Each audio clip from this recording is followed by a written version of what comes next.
Olá, pretinhas! Calma, vocês não estão no lugar errado.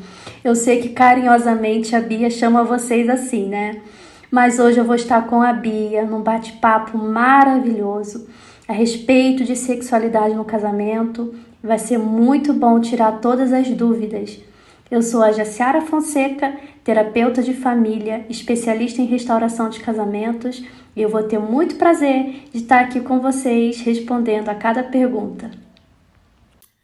Jace, muito bem-vinda, tá? Obrigada. Vamos começar te perguntando, sexo anal é pecado? Com certeza. Biblicamente é pecado. Existe uma palavra, inclusive, que Deus usa para caracterizar o sexo anal, que é a sodomia. E a sodomia não tem outra tradução a não ser o sexo anal. Então, para Deus é uma promiscuidade grave, não deve ser uma prática entre os cristãos, principalmente dentro do casamento. Então, sim, é pecado. Respondido? Jace, somos cristãos, tá? E o meu marido, ele me deu o primeiro vibrador. O segundo eu comprei e a gente usa. E aí? Temos um problema grave aí, tá, Bia? Por quê? Por mais que a gente chegue aqui e fale, é um problema grave o vibrador. Precisamos entender o que levou esse casal a procurar um outro artifício quando os dois já não estão conseguindo um satisfazer o outro, tá? É muito perigoso quando a gente coloca um quarto elemento aí nessa relação. Que quarto elemento? Porque o casamento é marido, esposa e o amor que é Cristo que os une.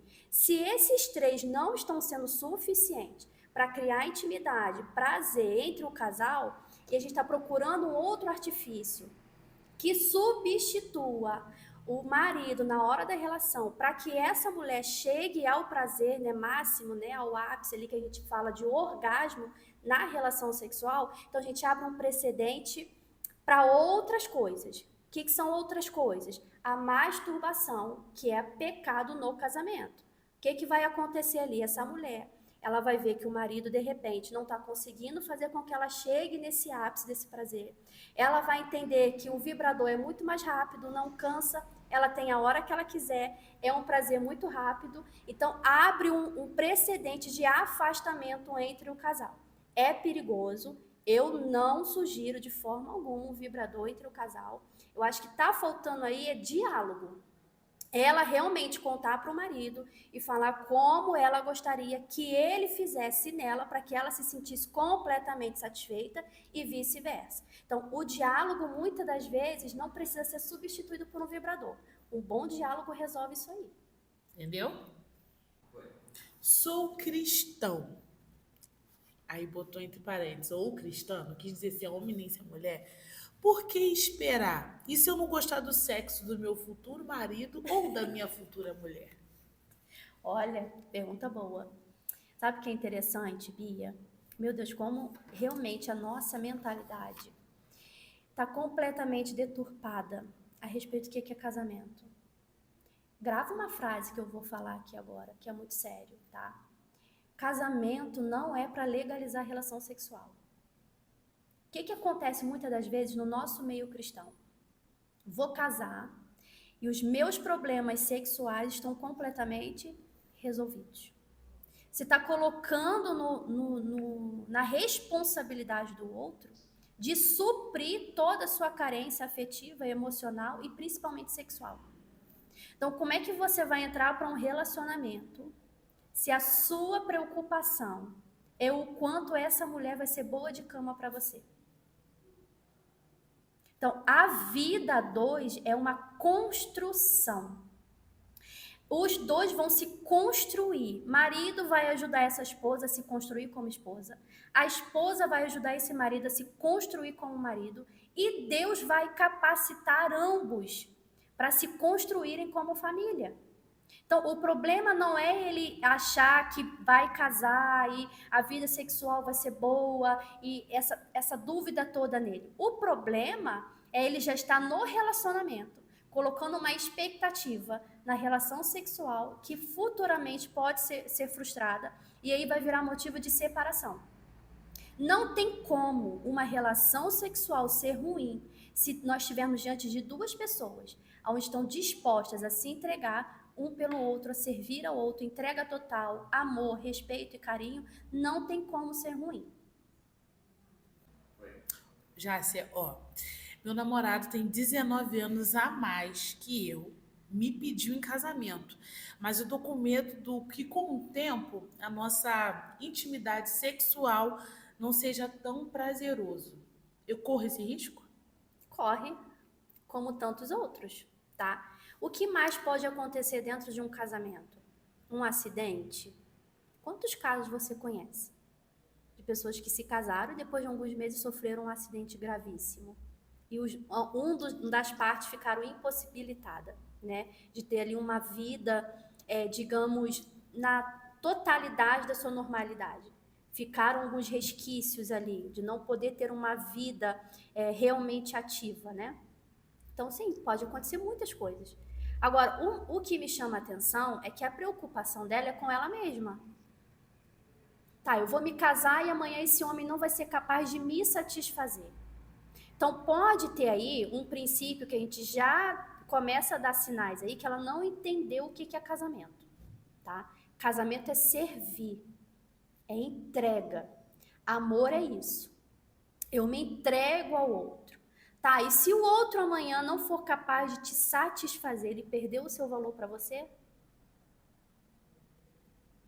Você entende que muitas das vezes a gente coloca o valor no casamento só no quanto o outro vai me satisfazer sexualmente? Então, além disso, existe uma alma ali que precisa do carinho dela, do servir dela, da ajuda dela. E tem inúmeras coisas que ela, como esposa, pode fazer para ajudar ele. Então, assim, o que me preocupa não é amanhã ou depois esse marido não ter condições de satisfazê-la sexualmente. O que preocupa, e ela já está dentro de um casamento, dentro do namoro, do relacionamento, já preocupada com a própria satisfação dela. Com qual frequência um casal deve fazer sexo para se considerar um casal ativo? O que acontece quando a gente fala assim, com que frequência um casal, tá? Existem muitas realidades e a realidade de cada um precisa caber dentro da sua rotina. Eu não posso falar aqui para todos os casais generalizar, porque cada um tem a sua rotina, cada casal tem os seus hábitos, tem a sua frequência. Mas vamos dizer assim, um termômetro, tá? O que acontece?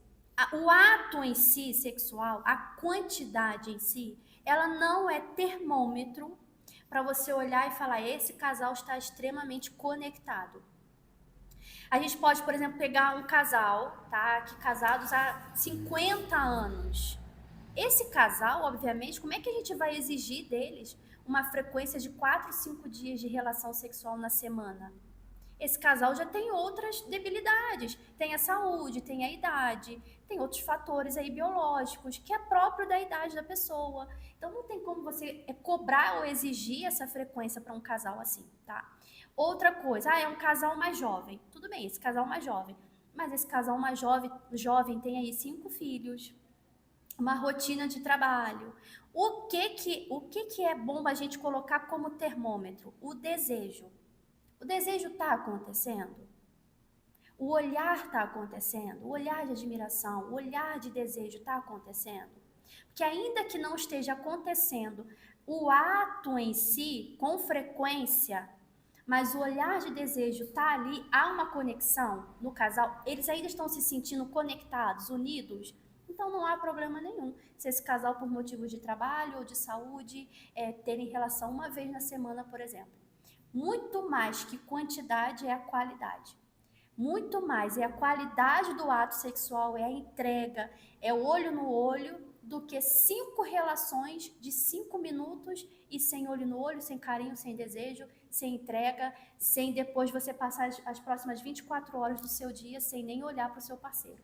Então, mais qualidade do que quantidade. Isso aí. Como enfrentar a rejeição da esposa? Trair, pedir perdão, voltamos, mas sinto que ela não confia mais em mim. Nosso relacionamento não é mais o mesmo.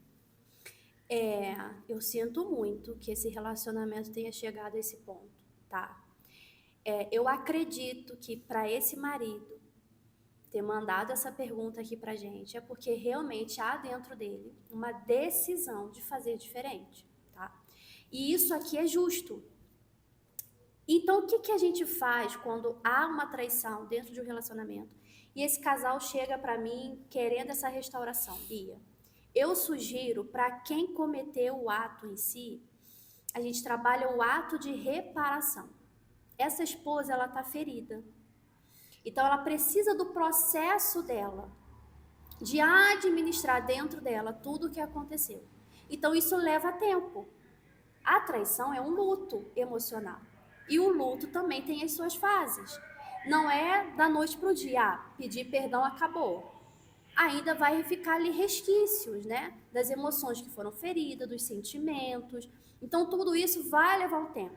Então, eu sugiro para ele que ele tenha paciência com o processo dela. A segunda coisa é o ato de reparação. O que é o ato de reparação? Agora, ele não vai só provar que está arrependido com o pedido de perdão. O perdão vai se materializar em atitudes dele, comportamental. O que geralmente as esposas, dentro de um casamento, esperam da figura masculina de seus maridos? Segurança. Essa esposa precisa se sentir segura nesse casamento. Então, o que ele pode fazer aí por ela para que realmente ela se sinta segura? E eu não estou falando aqui de coisas que ele precisa verbalizar, mas atitudes concretas.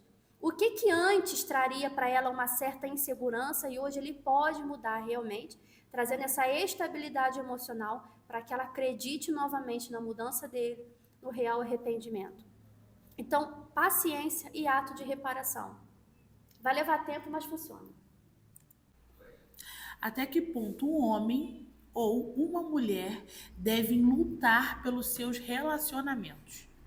Tá, como a sua pergunta não especificou, então eu vou dizer os dois casos específicos, tá? Quando a gente fala de relacionamento, estou me relacionando com essa pessoa.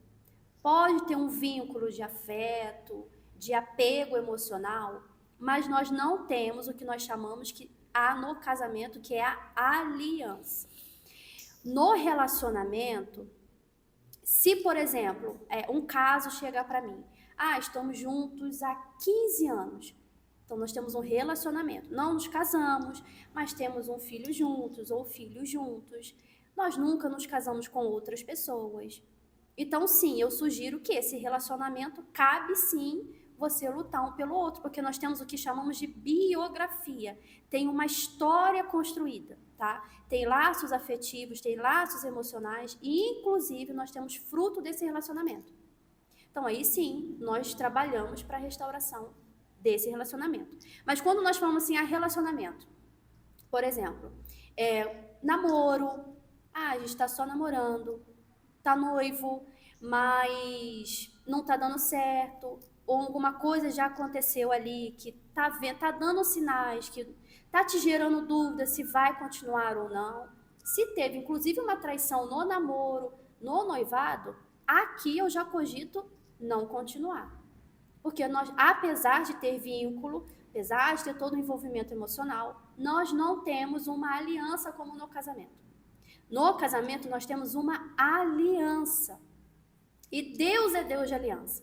Quando o marido, a esposa e Deus entram nessa aliança, pode acontecer o que for. Deus, ele não sai dessa aliança. Porque é do caráter de Deus, ele não volta atrás da aliança. Isso é bíblico. De Gênesis e Apocalipse, você vai ouvir falar de um Deus de aliança. Existem alianças, inclusive, que Deus fez com Noé, com Abraão, que nós hoje, como essas gerações futuras, continuamos desfrutando da aliança que Deus manteve lá atrás. Ou seja, Deus não sai dessa aliança. Tá? Então, por isso que casamento, quando pergunta assim, até que ponto lutar? Até a medida em que você prometeu. O que você prometeu? É até que a morte o separe? Então, vá até o final. Até essa última gota de sangue. Porque Deus permanece nessa aliança. Então, honre o Deus que está ainda nessa aliança. A pergunta eu acho que perdoar uma traição é você assinar uma carta de alforria, dando permissão para a pessoa te trair de novo. Eu não perdoaria. Sim, olha o que acontece.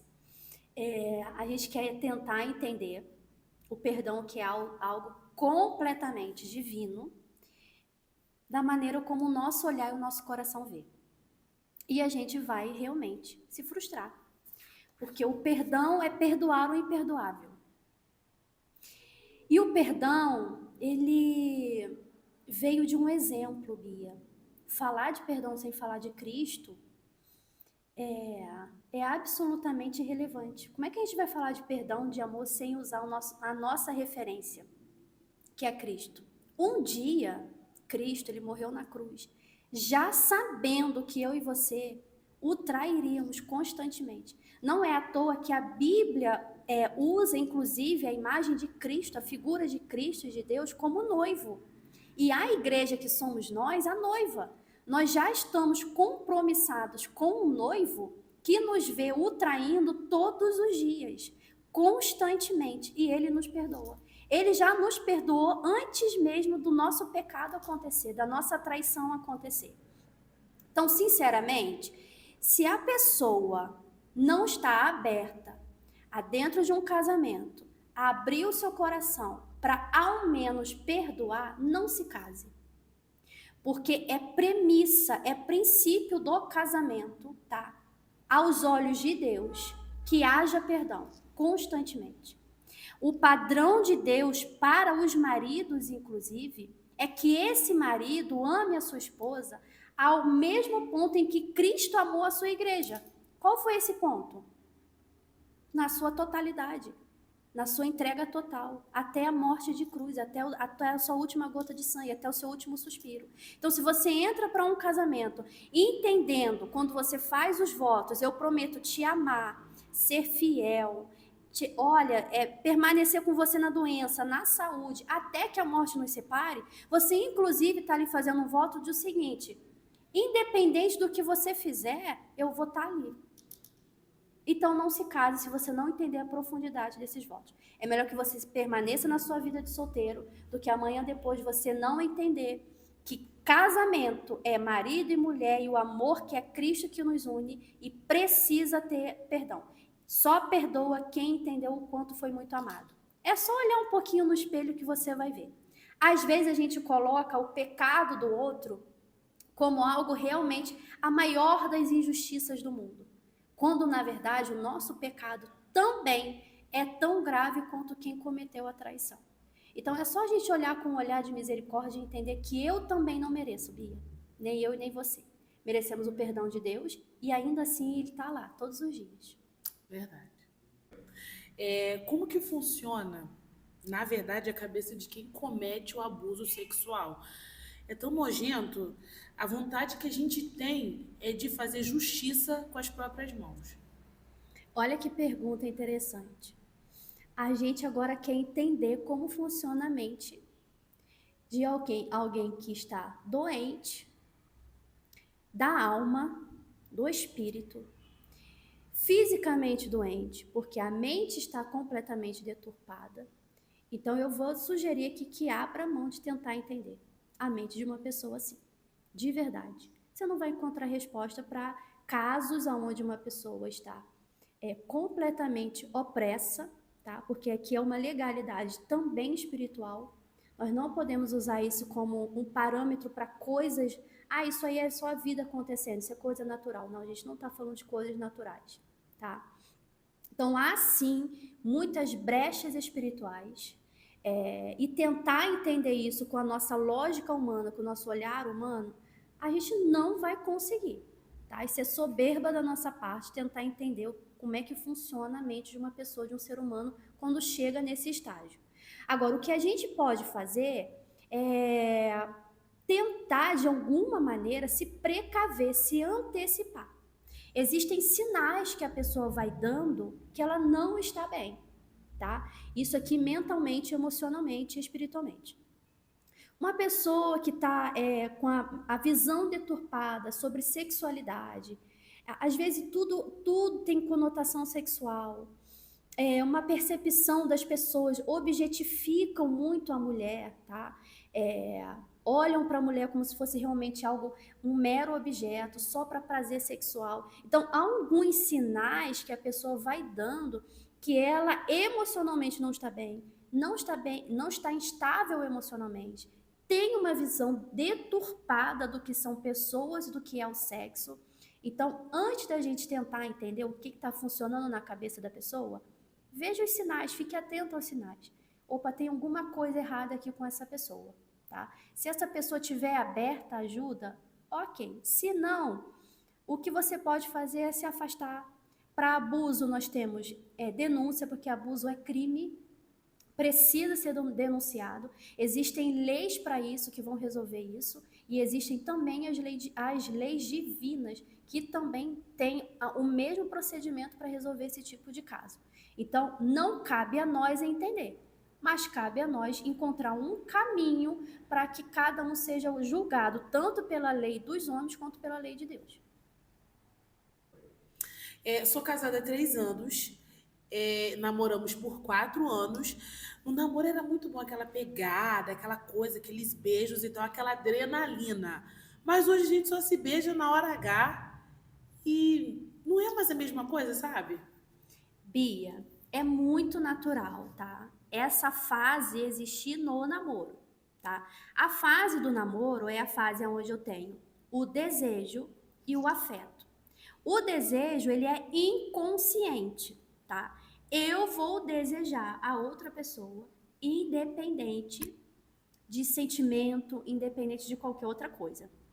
Em algum momento da nossa infância, o nosso inconsciente, o nosso imaginário, ele é formado, né, pelos 5 sentidos. Nossa visão, audição, olfato, tato, paladar. Então, tudo isso permeou o nosso inconsciente. Então, de alguma maneira, eu vou olhar para uma pessoa e essa pessoa vai me remeter a algo bom, uma sensação boa, tá? Isso com traços físicos, o cabelo, a cor da pele, a maneira como a pessoa se veste. Então, eu vou desejar, muitas das vezes, uma figura afetiva que passou em algum momento pela minha infância, sem que eu tivesse qualquer controle sobre isso. Então, você se sentir atraído, por exemplo, eu conheço um público que só se sente atraído por mulheres loiras. E aí, como é que você explica um negócio desse? É inconsciente. Tenho, por exemplo, mulheres que só se sentem atraídas por homens mais fofinhos, mais cheinhos. Então, como é que você vai explicar uma coisa dessa? É inconsciente. Em algum momento no namoro, quando você deseja outra pessoa, isso você remeteu ali a algo afetivo de muito tempo atrás que eu e você nós não temos conta de explicar isso aqui, tá? O namoro tem essa parte do desejo. Ótimo, eu desejei. Agora eu parto para o afeto, tá? São os níveis do relacionamento. O que é o afeto? O afeto é quando eu construo um sentimento pela pessoa. Isso eu tenho o poder de fazer, tá? Então eu posso desejar, mas já acabou ali, eu não vou continuar. O que eu faço agora a partir disso? Eu crio um afeto, eu crio um sentimento. Afeto com desejo, nós temos chamado a paixão. É o combo perfeito, tá? Como é que eu crio o afeto? A partir do momento que eu começo a me interessar pela pessoa e a cuidar dela sutilmente, tá? Por exemplo, você vai servir uma água para a pessoa, você vai dar uma carona, você vai perguntar se está tudo bem. Às vezes, não tem pretensão alguma de se relacionar, mas inconscientemente você está gerando um afeto, você está cuidando da pessoa. E acontece que quanto mais nós recebemos esse cuidado, a gente acaba também retribuindo esse cuidado. Então, conforme o tempo vai se passando, se você tem desejo, se você tem afeto, a gente tem a paixão. Quando eu tenho só o afeto e não tenho esse olhar de desejo, eu tenho a amizade. Então, eu construo a amizade nessa base mesmo. Eu cuido do outro, o outro cuida de mim, e aí a gente gera o afeto. Sem desejo, eu tenho a amizade. Com desejo, eu tenho a paixão. E a paixão, ela é necessária para a fase do namoro. Quando a gente casa, não é que você deixa de desejar. O desejo está lá, porque ele é inconsciente. Você se casou desejando essa pessoa. O que aconteceu para esfriar a paixão? Eu deixei de cuidar do outro. Eu deixei de cultivar o afeto, tá? E aí, o casamento, inclusive, ele vai passar por essas fases até chegar à fase do amor. O que é o amor? É a decisão de mesmo eu não estar desejando naquele dia, mesmo eu não estar com meu coração afetuoso, e mesmo assim eu decido, não, eu vou manter o meu amor por essa pessoa, independente das borboletas no estômago, tá? Cuidado, eu vou deixar aqui um alerta, Bia, cuidado com filmes e novelas, romances que floreiam toda uma relação de casamento baseado só no desejo, só na paixão e borboletas no estômago, tá? Essa é uma fase que precisa existir para se começar a cogitar a casar com alguém. Mas no casamento, o desejo precisa existir, o afeto precisa existir, mas tudo isso vai ganhar um novo tom, que é o amor. Então, como a gente pode reacender esse casal aí, que tá só se beijando na hora do sexo, né? Beijem durante o dia. Beijem, quando o marido chegou em casa, vai lá dar um beijão no marido, estimule isso o tempo inteiro. Então, não tem por que você não construir esse afeto novamente. Isso é refeito de tempos em tempos. Sentiu que está esfriando? Vai lá e refaz. Sou casado há 14 anos e minha esposa não gosta de sexo. E ela me deixa frequentar a casa das primas. Com a concepção dela não é pecado, certo?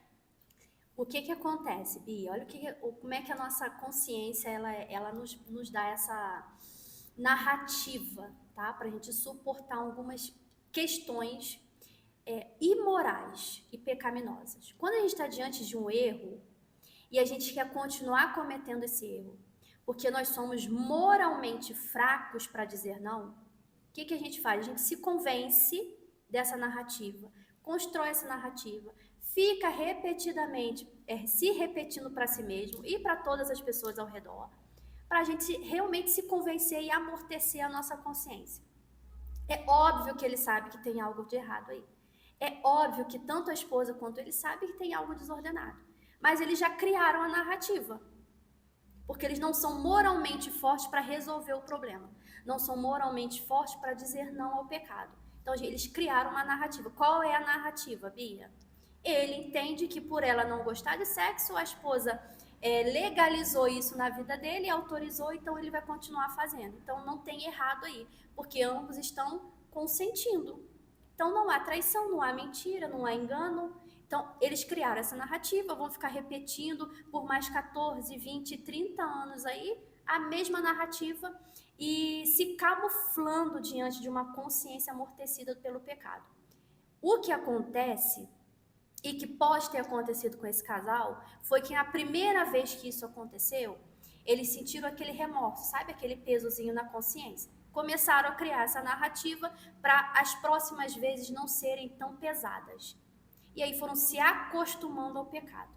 Uma dos sinais assim que a gente pode perceber porque uma pessoa ela permanece durante muitos anos no mesmo erro é o que nós chamamos de uma consequência silenciosa. O que acontece? Quando a gente faz algo de errado, principalmente quando a gente era criança, o que a gente esperava? Mamãe ou papai vai descobrir e vai vir com castigo imediatamente. Ou eu vou ficar de castigo, ou eu vou apanhar, vou ficar sem videogame, vou ficar sem brincar, alguma coisa vai acontecer. Mas quando papai e mamãe não descobriram, ou se descobriram, não aconteceu a consequência que eu estava esperando, então o que eu faço? Eu continuo. E às vezes a gente tem essa concepção de Deus.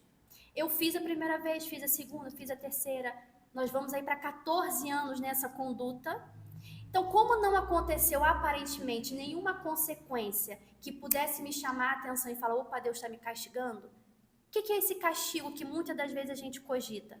Não tem ninguém com diagnóstico de uma enfermidade, ou de um câncer, ou uma tragédia, ou um acidente. Ninguém foi parar no leito do hospital, que aparentemente são as consequências do pecado. Mas há consequências que são silenciosas. O que são essas consequências silenciosas? Que elas só vão aparecer no dia que nós estivermos diante da presença de Deus no tribunal de Cristo, quando Ele voltar. E aí vai ter muita gente apavorada, porque vai pensar assim, ué, como assim? Eu passei 14, 20 anos nessa prática, não me aconteceu nada, não senti nada, Tava tudo ok, filhos ok, a casa ok, esposa ok. Ué, o que aconteceu então? É a consequência final. Existe essa consequência final para todo pecado imoral, para toda imoralidade. E qual é essa consequência final? É aonde eu vou passar a minha eternidade. A gente está tão deslocado dessa realidade de eternidade que a gente fala sobre um casal que está há 14 anos, esse marido tendo relações com prostitutas. Essa esposa, por não gostar de sexo, está consentindo uma abertura gigantesca espiritual nessa família e nas gerações futuras, que eles não estão nem cogitando a consequência final. Então é preocupante. Já, muitas perguntas, tá? Por que quando os homens sentem que nós mulheres nós estamos apaixonadas, faz questão de humilhar? Eu tenho uma ligeira impressão que nós estamos falando de uma pergunta de adolescente, tá? Uma pessoa adulta jamais me perguntaria esse tipo de coisa, de questionamento. Isso aí é uma percepção de adolescentes que estão vivendo ali amores espontâneos e passageiros, e aí sim você teria essa concepção aí. Talvez também a gente possa estar diante de adultos imaturos. Pessoas imaturas não se relacionam dessa maneira, homens maduros não tratam mulheres assim, e mulheres maduras não têm esse tipo de dúvida.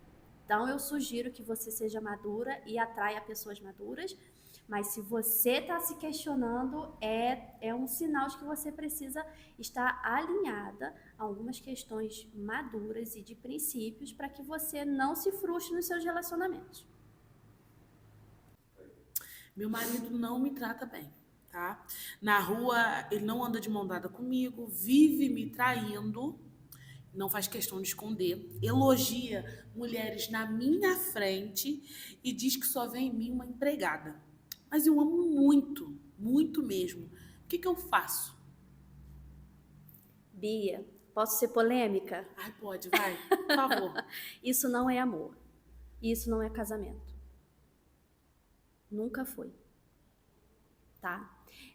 Para se haver um princípio aí de casamento, no início e tudo, ela falou que até no namoro eles havia traição, não é isso? Até no namoro havia traição, no casamento a traição, todos esses anos sempre com traição. Olha a maneira como essa esposa é tratada. Então, assim, isso não é amor, tá? Nós temos aí outras coisas que nós podemos chamar, mas eu precisaria até num set terapêutico mesmo entender o que está levando essa pessoa a cogitar migalhas como amor, tá? Isso aí não é amor, isso não é casamento, isso não é plano de Deus para a vida dela, nem mesmo para esse marido. Temos duas pessoas feridas, temos duas pessoas perdidas e que precisam de ajuda urgente. Não é uma resposta aqui num podcast que vai resolver anos de problemas que esse casal está enfrentando, tá? Precisa de ajuda e, mais uma vez, se precisar, eu estou à disposição. Meu trabalho é esse, é oferecer esperança para casais que estão extremamente nessa situação, que acham que não tem mais jeito, que o jeito é separar, que não tem solução, mas a gente precisa ir na raiz do problema. Vamos para uma pergunta bônus. Quem trai mais? O homem ou a mulher? Bia, que loucura, né? A gente chegou ao ponto de colocar uma estatística e colocar 70% mulheres, 30% homens. Isso não existe, tá? Se eu te falar que hoje ambos os sexos traem na mesma proporção, essa é a nossa realidade. Triste, mas é a nossa realidade. Não existe essa de a mulher trai mais ou o homem trai mais. Talvez o que a sociedade nos ensinou, né, os filmes, as novelas, tudo isso nos ensinaram, nos fizeram acreditar que a figura masculina, por ser altamente visual, atraído por aquilo que ele vê, construiu-se uma imagem de que o homem realmente trai mais.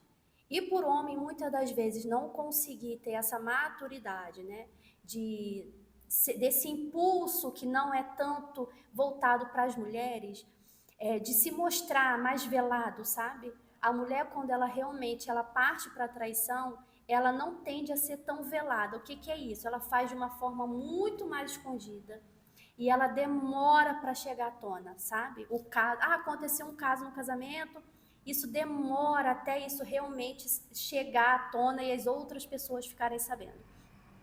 Mas não tem essa estatística de homens traem mais e mulheres traem menos, ou as mulheres traem mais ou os homens traem menos. Aonde tiver um coração completamente egoísta, uma pessoa imatura, vai acontecer a traição. Né? Esse é fato. Independente e inerente a qualquer gênero ou sexo, independente disso. Respondido. Ô Jace, meu marido me traiu no noivado. Eu não sabia disso, somos casados há 8 anos. Estou muito magoada a ponto de pedir a separação. E detalhe, doía na consciência dele e ele mesmo me contou. Qual o seu conselho?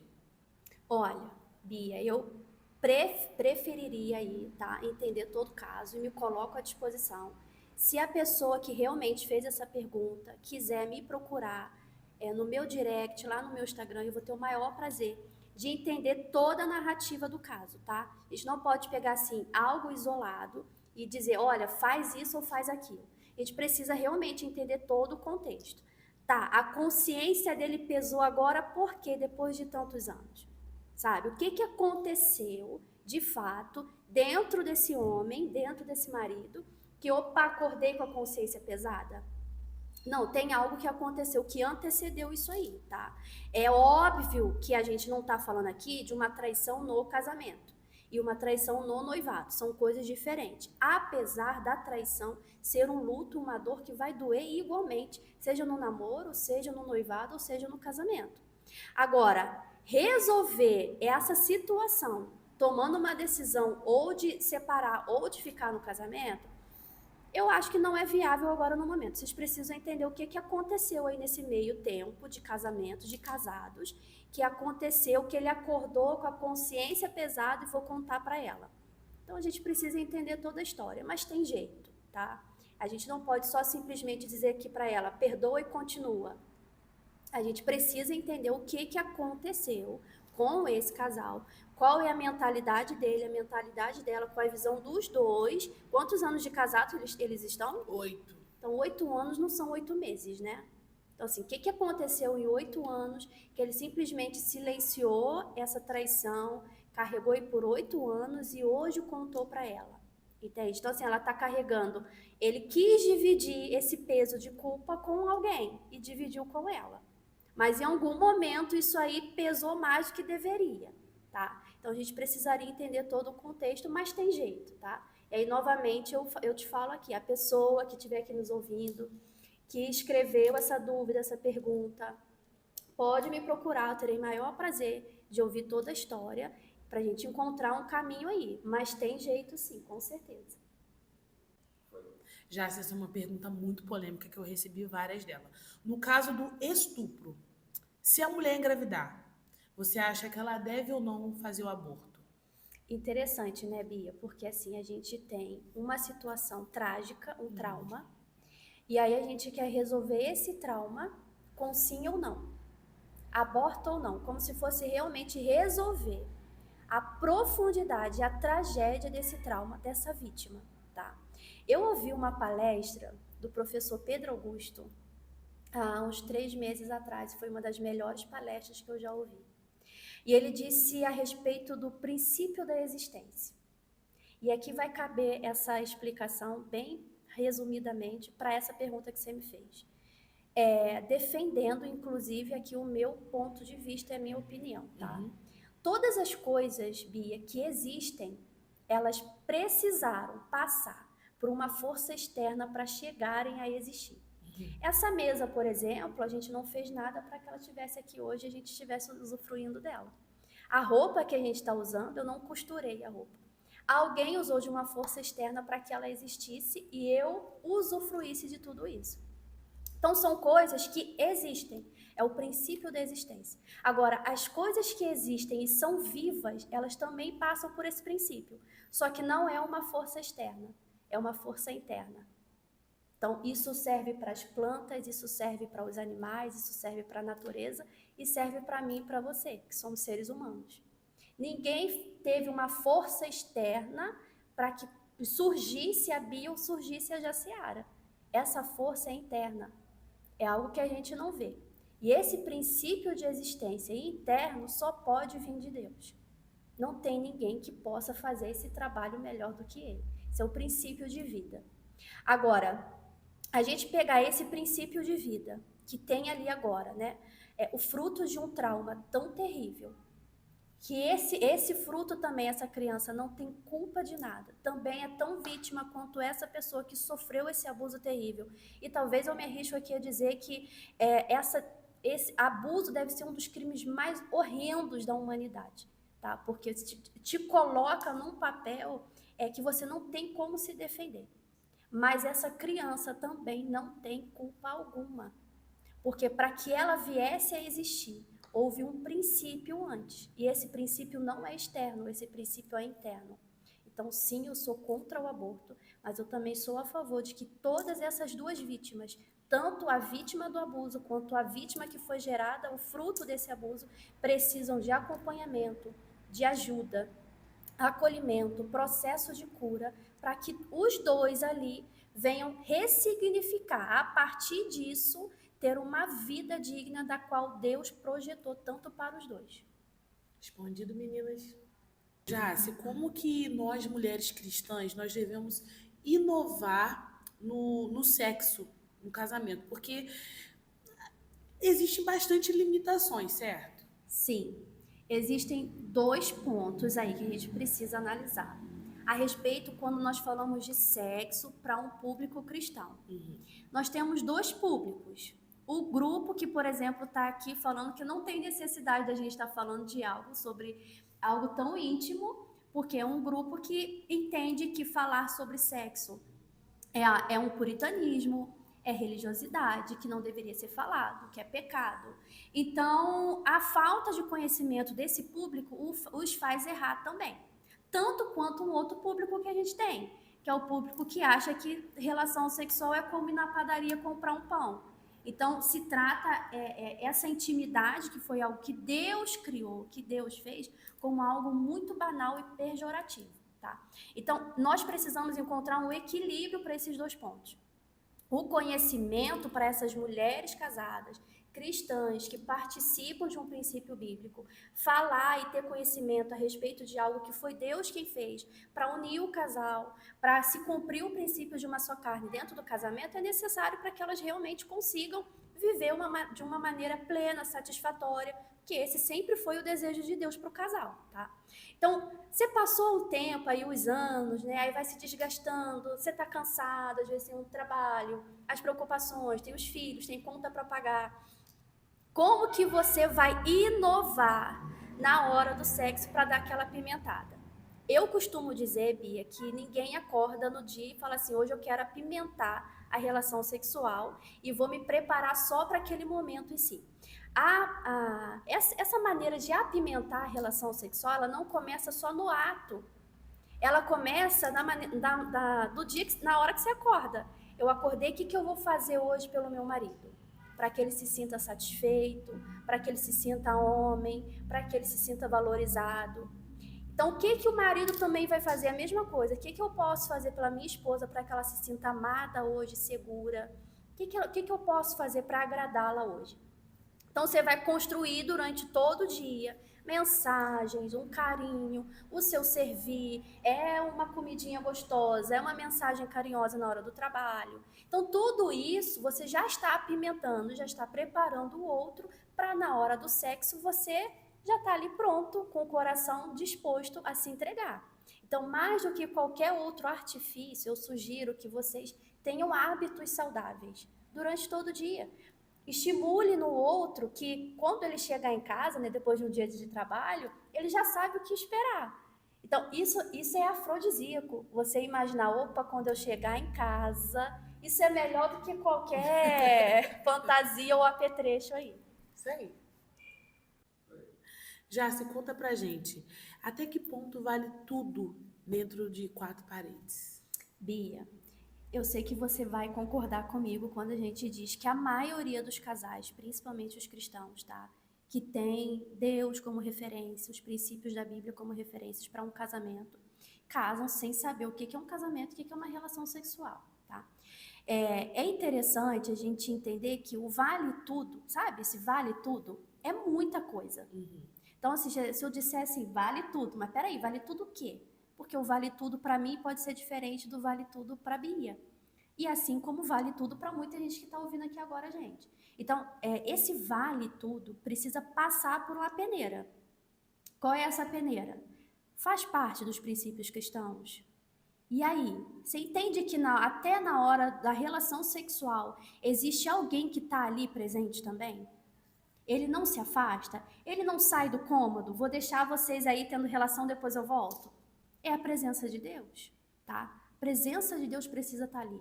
Quando você entra para a relação sexual dentro de 4 paredes, entendendo que a pessoa que está ali com você, o seu marido, a sua esposa, vai além de um corpo físico, que ali tem uma alma, essa também é uma ótima peneira. Opa, peraí, tem uma alma aqui diante de mim. Até onde eu vou ofender essa alma? Até onde eu vou machucar essa alma? Até onde eu vou expor essa alma a meros conceitos que eu tenho de prazer só para minha autossatisfação? Então, esse olhar aí é muito importante, essa peneira. Eu acho que já resolve bastante coisa. Só da gente pensar assim, bom, dentro desse casamento, nessa relação sexual, Cristo também está ali, a presença de Deus também está ali. A cama do casal é um altar de adoração a Deus, tá? Por mais que você não consiga, tá? Aqui humanamente falando, parece até uma ideia muito longe da nossa realidade. Ficou no campo das ideias, né? Como assim Deus faz parte desse momento? Ele faz parte desse momento, tá? Porque a cama é o altar de adoração. Então, até na hora do ato sexual, você precisa entender que a pessoa que está diante de você é digna de honra, é digna de todo respeito, é digna da sua entrega e, principalmente, é digna do seu amor. Passou por essas peneiras, você vai saber se vale tudo ou não. Jaci, conta pra gente, a mulher cristã, ela pode usar fantasia? Sabe o que é interessante, Bia? Primeiro a gente precisa entender o que é sexo no casamento, tá? É muito interessante a maioria dos casais começarem a procurar artifícios para dar uma pimentada na relação, quando na verdade aí já estão com um problema, a coisa esfriou com o passar do tempo, estão passando por alguma crise no casamento, e aí começam a cogitar a possibilidade de colocar alguns ingredientes para dar uma pimentada e já logo pensam na área sexual. Então, o que acontece? Não vou trazer aqui o pecado em si da fantasia, tá? Mas a fantasia não vai resolver o problema real, a raiz da situação do casamento. A intimidade a gente não compra no sex shop, a intimidade a gente não compra na farmácia. Então, antes de você investir numa fantasia, investir em qualquer outro artifício ou apetrecho, né, aí para apimentar a relação sexual do casamento, descubra antes o que está faltando, porque em si a fantasia, apesar de não ser pecado nem nada, vai te colocar refém de um artifício que, na verdade, está faltando aí, é intimidade. É olho no olho, é realmente você olhar o outro como não só uma pessoa, mas uma alma que está ali diante de você. Então, apesar, eu repito, de não ser pecado, não pode te deixar como refém de um artifício para resolver um problema que está na raiz e não só apaziguar o sintoma que está só demonstrando que tem alguma coisa desordenada. Nossa penúltima pergunta, Ah, que Jaci. pena! Quanto tempo um homem deve durar na cama? Minha mulher, com 1 hora, ainda não está satisfeita. Você sabe que eu já tive um caso de um casal, tá? Que realmente, assim, ele entendia que a mulher sentia mais prazer quanto mais tempo ele durava no ato sexual. Então, ele fazia um esforço gigantesco para se manter ali por mais de meia hora na relação. Isso cansava ele, cansava ela, até que o dia eles vieram para terapia. E eles nunca tinham conversado sobre isso. O que ficou subentendido? Na cabeça dela, ela entendia: eu vou deixar ele mais tempo porque eu acho que é assim que ele vai se satisfazer. Na mente dele ficou o quê? Quanto mais tempo eu durar, mais ela fica satisfeita. Então, os dois criaram ali as suas próprias concepções e nunca dialogaram sobre o fato, sobre o assunto. Quando eles realmente se abriram um para o outro, conversaram sobre isso, aí caiu a ficha deles, eles conseguiram fazer a relação se tornar realmente mais leve e fluir de maneira que deve ser, né? Não existe uma questão assim, tem que durar 20, 10, 1 hora, tá? Pode ser aí uma boa conversa, agora cabe um bom diálogo e entender o porquê que essa esposa não está conseguindo chegar ao orgasmo. O que está faltando aí para ela? Ele teve esse olhar de cuidado, de realmente se preocupar? O que está acontecendo? É uma questão de saúde dela? É uma questão hormonal? Ela está no puerpério, por exemplo, aquele período depois da gravidez, que os hormônios ficam ali totalmente descontrolados, aflorados. Ou ela já está no climatério, que é aquele período da menopausa que a mulher também passa. Às vezes ela está precisando de uma reposição hormonal, uma suplementação também de vitamina D, uma ferritina. Então, vitamina B também ajuda muito. Então, às vezes, o que está faltando ali é só um olhar, realmente sentar com o outro e dizer: e aí, como é que está sendo para você? O que você espera de mim? Como eu posso te satisfazer? E não criar essas narrativas que tem que durar 1 hora ou tenho que fazer desse jeito porque o outro vai se satisfazer. Conversa, o diálogo é o melhor caminho. Sempre, né? Nossa última pergunta. Ah, Tenho 17 anos, nunca beijei na boca e, obviamente, nunca tive relação sexual. Minhas amigas estão me pressionando para perder a virgindade e não beber. O que fazer? ainda bem que você usou aí entre aspas, né? Porque não são amigas, jamais serão, né? É muito interessante, Bia, que quando alguém se propõe a fazer o que é moral, o que é correto, sabe? Cumprir princípios, essa pessoa, automaticamente ela vai se destacar das demais. Sabe por que ela vai se destacar? Porque mesmo ela sem falar nada, ela manda uma mensagem para quem está errado. Então ela manda uma mensagem para essas amigas que elas foram fracas na hora de decidir. Ela manda uma mensagem para as escolhas erradas que elas fizeram. E quem está no erro quer que todo mundo esteja também. Para dizer, não, eu fiz, mas é comum, todo mundo faz. Então, a pessoa que está no erro não quer que ninguém se destaque moralmente de uma maneira correta, que te faça se sentir culpado também. 17 anos está muito nova. Se ela realmente tem esse desejo de cumprir esse princípio, de se manter virgem até o casamento, eu sugiro que ela mude o ambiente onde ela está se relacionando, tá? Caminhe com pessoas que respeitem o seu princípio. Caminhe com pessoas que honrem também a sua escolha de cumprir princípios. Isso aí já vai te aliviar o máximo, porque de alguma maneira ela está se sentindo pressionada a ser igual a todo mundo. E é muito comum, tá? Que a gente chama isso de a 4ª fase da personalidade, né? É quando o ser humano, o adolescente, está saindo da adolescência, se reafirmando, querendo encontrar um grupo, se pertencer a algum lugar. Peraí, eu vou me pertencer a que grupo agora, se eu sou diferente da maioria do grupo, né? Então, se eu não tenho força para ir contra o grupo, eu me uno a ele. Então, talvez ela esteja precisando só mudar o grupo aí, que é com quem ela convive. Mude de ambiente. I know you told your friend you're not okay. And tell me what's wrong and why you never said you felt that way. And guess you're trying to stay strong and fake a smile until